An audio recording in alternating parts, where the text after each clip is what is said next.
Les essentiels du bassin avec Karine Lang et avec ce troisième podcast, on va évoquer effectivement d'autres actions qu'elle mène avec notamment d'autres entrepreneurs à impact. Alors, expliquons justement aux personnes qui nous écoutent ce qu'est un entrepreneur à impact. Alors, on fait partie, Sirena, du mouvement des entrepreneurs à impact, qui est l'évolution d'un mouvement qui s'appelait le MOVE, il y a une dizaine d'années. Donc, le mouvement des entrepreneurs à impact sont des entrepreneurs qui se sont réunis, qu'ils soient de l'économie sociale ou solidaire ou pas, c'est-à-dire de l'économie ONG, association ou SCOP, ou pas, c'est-à-dire des gens qui ont des grandes valeurs, qui se disent qu'on peut avoir de l'impact, c'est-à-dire qu'on peut choisir un enjeu de la société et trouver des solutions pour y répondre avec nos outils d'entrepreneuriat et qui s'attaquent à des problématiques de faim, d'illettrisme, d'handicap, de pollution et qui en développent un business model qui permet de faire vivre des gens aussi, et de créer de la compétence et de trouver des solutions à ces problématiques. Vous êtes réunis récemment à Paris ? Oui, en septembre, on a eu nos universités d'été comme tous les grands, comme nos confrères le MEDEF, mais c'est pas sur la même ligne. Donc nous, on a eu une grande université d'été. Vous étiez combien ? On était 2500 entrepreneurs. Quand même, On avait plus d'une dizaine de ministres qui sont venus nous voir. On avait des grands débats sur notamment le thème de notre université d'été, c'était la sobriété. Sobriété énergétique ? Sobriété bien avant la sobriété énergétique, sobriété totale.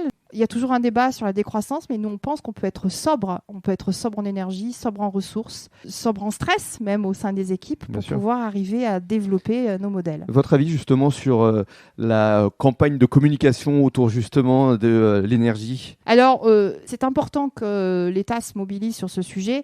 Après, nous, on peut trouver étonnant de donner un objectif de 10% pour tout le monde. C'est un effort collectif. Mais il faut savoir que les entreprises n'ont pas attendu en fait, ces plans de sobriété pour se lancer. Elles demandent juste maintenant des comptes, de rendre compte de ce plan de sobriété et d'aller un tout petit peu plus loin, notamment avec la loi tertiaire. Ce qui nous intéresse bien, c'est de se dire, effectivement, on peut faire mieux avec moins. Donc on peut être économe en énergie dans nos process, les penser pour qu'ils soient plus économes et penser aussi des produits qui durent plus dans le temps et chasser finalement l'obsolescence programmée qui fait qu'on reproduit sans cesse pour alimenter la fameuse croissance. On pense qu'on a le droit en tant qu'entrepreneur d'offrir le bien-être à nos salariés et l'envie d'être dans une société qui a du sens. On répond aussi aux enjeux des nouvelles générations pour ça. C'est plus intéressant pour certains jeunes de venir travailler avec nous sur des sujets de pollution ou d'aide à l'intégration des personnes en situation de handicap que de produire de la productivité à tout prix avec des voitures de plus en plus performantes mais qui vont inonder le marché. Il faut avoir une voiture en termes de mobilité, mais il faut repenser la notion d'usage plus que la notion de bien et repenser plutôt une économie dite linéaire à une économie dite circulaire et qui nourrit. Et notre ambition Entrepreneur Impact, c'est d'être une économie régénératrice. Bien sûr. Et on a des exemples même autour du bassin. La mairie de La Teste a fait de l'économie régénératrice en réhabilitant les prés-salés, qui sont un formidable univers qui donne des actions écosystémiques, puisque l'environnement lui-même nous aide.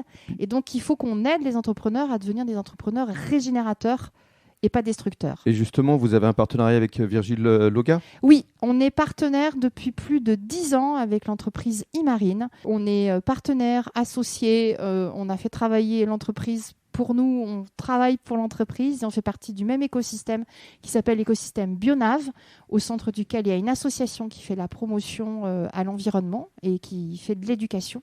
On a un fonds de dotation qui finance des projets environnementaux.